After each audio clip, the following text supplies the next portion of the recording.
Hello everyone, in this video we will guide you how you can upload your company logo and company basic info. So for that you need to go into your profile setting.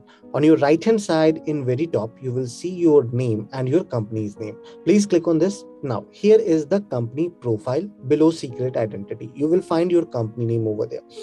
Please check.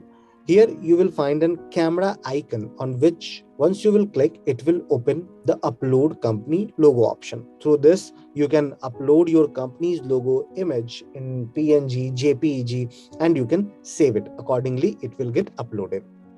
Same, you need to go in the company. Once you will click on the company name, it will open the company profile details. Here you can change your company name, you can change your sector, the industry in which you belong, founding year, display email, and about company. Once you will click on save, it will be got saved on your profile, and accordingly it will get displayed. I hope this particular video will be help you in updating your company logo and company basic details. Once you will upload the logo, then after next document which you will be creating, it will be get displayed on the documents. Have a good day.